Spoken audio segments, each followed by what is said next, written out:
Chapter 4, Disclosure Relationships and Duties. In Chapter 4, you'll be presented an explanation on agency law, Florida brokerage relationship types, the licensee's duty and obligations when in a no brokerage relationship, transaction broker relationship, and single agency relationship. In the end, you'll be able to distinguish agency relationships and required content and format disclosures. Understand legal provisions which apply only to residential real estate transactions. Describe the duties owed in a no brokerage relationship, transaction broker relationship, and single agency relationship. You'll be able to describe the disclosure procedures and the required content and format of the disclosure notices. You'll be able to understand designated sales associate disclosure requirements for non-residential transactions, where the buyer and the seller have assets of $1 million or more, and you'll be able to list the circumstances that will cause a brokerage relationship to be terminated. Here's your vocabulary for Chapter 4. It's getting a little bit longer these days. Law of agency. When people delegate authority to another to act on their behalf, an agency relationship is created. There are three types of law. There's common law, which is unwritten law, and it's based on case law. Statutory law, which is written law, and for the real estate industry in Florida, that's Florida Statute 475 and 455. And administrative law is our commission rules. Agency relationships and general business dealings. Fiduciary relationship is opposite of at arm's length. Arm's length means caveat emptor, buyer beware. In fiduciary relationships, you have a principal. That's the person who delegates authority to another. The agent is the person who is authorized to represent and act for the principal. There are three types. There's universal agent, general agent, and special agent. Brokerage relationships in Florida. Because of the confusion, the Florida legislature passed the Brokerage Relationship Disclosure Act. The commission does not determine agency relationship. The brokerage with whom you work with does. Brokerage relationships can inadvertently be created by certain words. What that second bullet means, transaction brokerage relationships, which we all are and presume to be in the state of Florida. We can only refer to buyers and sellers as customers or the buyer, the seller. On the other hand, if you're in a single agent relationship, a relationship of fiduciary trust, you can refer to the buyer or the seller as principal, client, my buyer, my seller. So what the secondary bullet is talking about is you say you're in your transaction brokerage relationship and you start referring to the customer as my client or my buyer, you have just inadvertently created a single agent relationship. So there's three options in real estate transactions. You have transaction broker, which you can be for the buyer or the seller, or you can represent both the buyer and the seller in the same transaction, as long as you're a transaction broker. Single agent is the fiduciary trust relationship. You can either work for the buyer or the seller in a single agent relationship, but not for both at the same time. And then a no brokerage relationship is simply non-representation. Our duties of agency relationship, regardless of which one it is required in all real estate transactions, both residential and non-residential.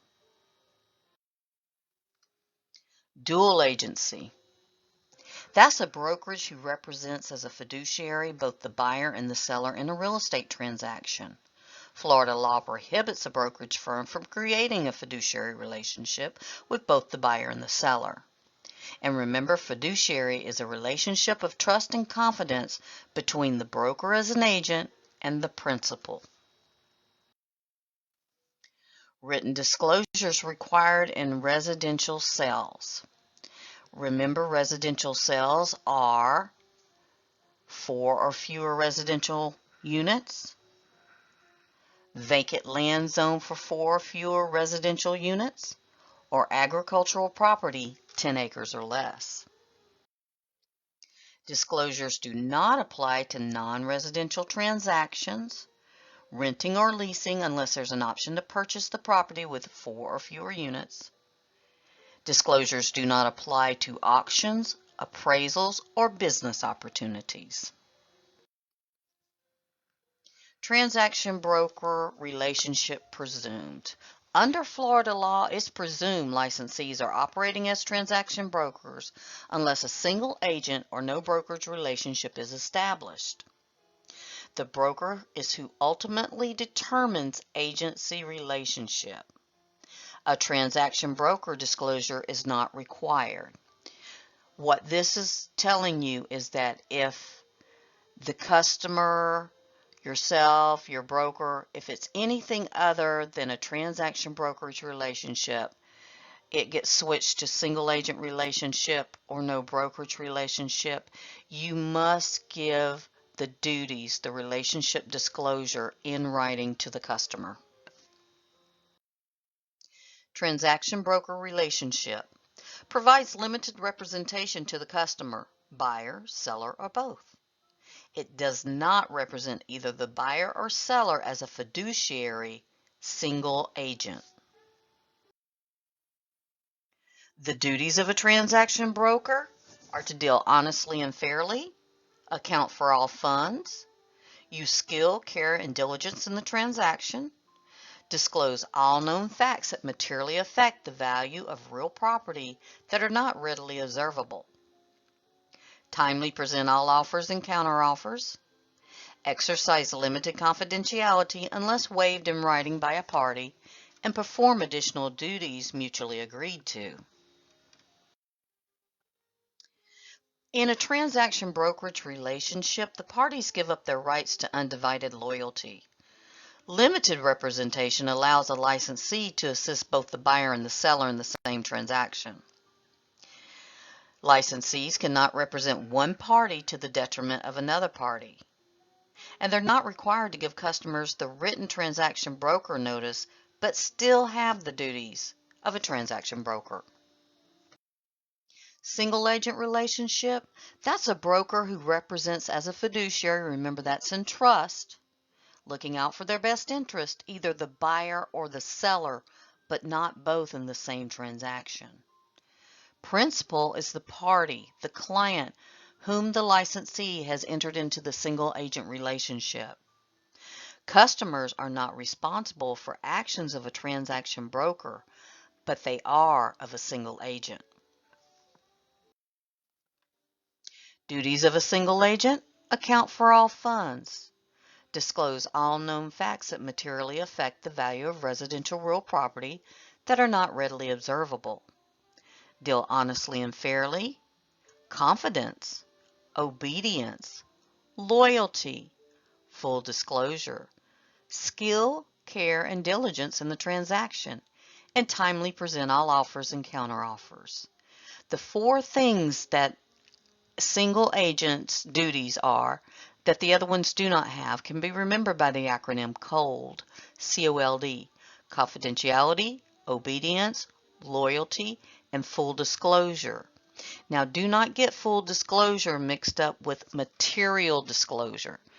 Material disclosures that affect the value of residential property have to be disclosed regardless of which agency relationship you're in.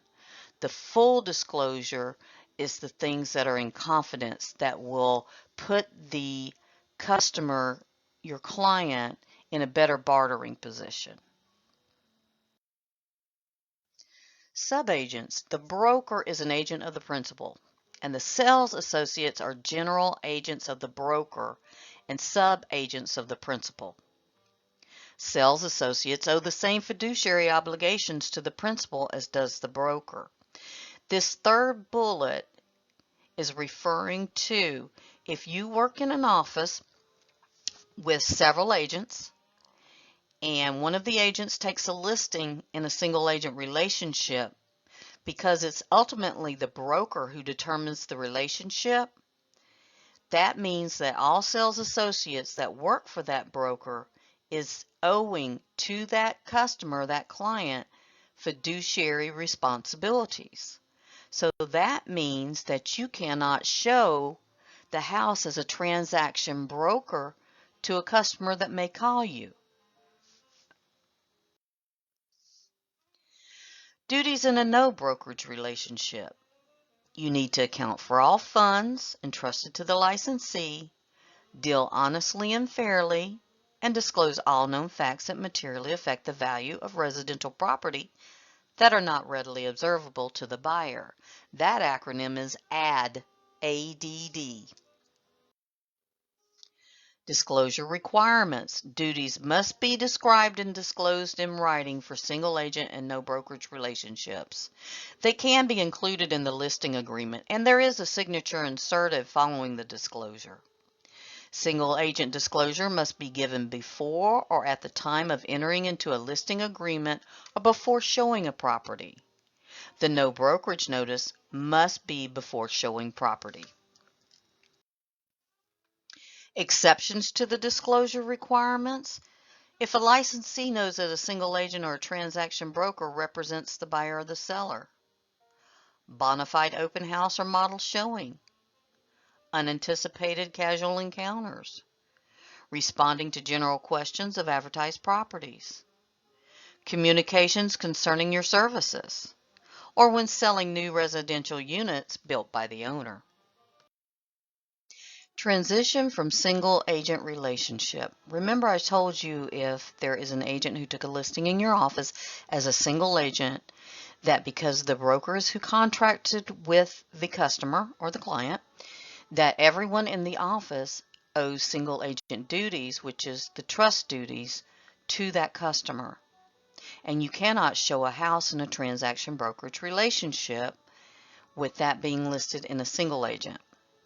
So what do you do in that case? There's a couple things that can be done.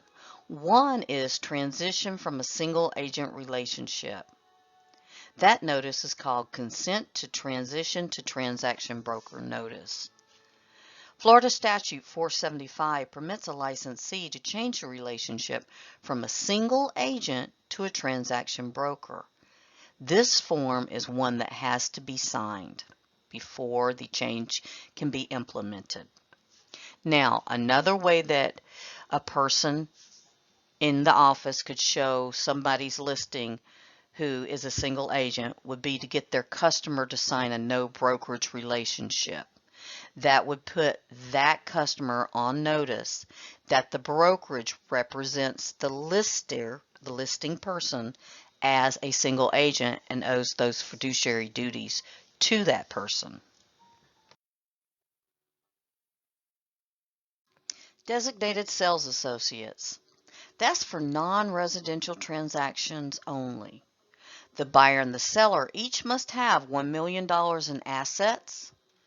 The broker will assign 2 sales associates, one to represent the buyer in a single agent capacity, one to represent the seller in a single agent capacity. And they must sign the appropriate paperwork. Now, just so you know, if you get a question that asks, which of the disclosures must the buyer and the seller both sign? It is designated sales associates, not the transition to transaction broker notice. Only one person signs that, and that's the person that's transitioning. Terminating a brokerage relationship. Several ways you can do that. Fulfillment of the brokerage relationship purpose. You got the job done. Mutual agreement to terminate. You both decide to quit. Expiration of the agreement. The broker renounces by giving notice. or the principal revokes by the relationship by giving notice. This basically means the broker fires the principal fires the broker.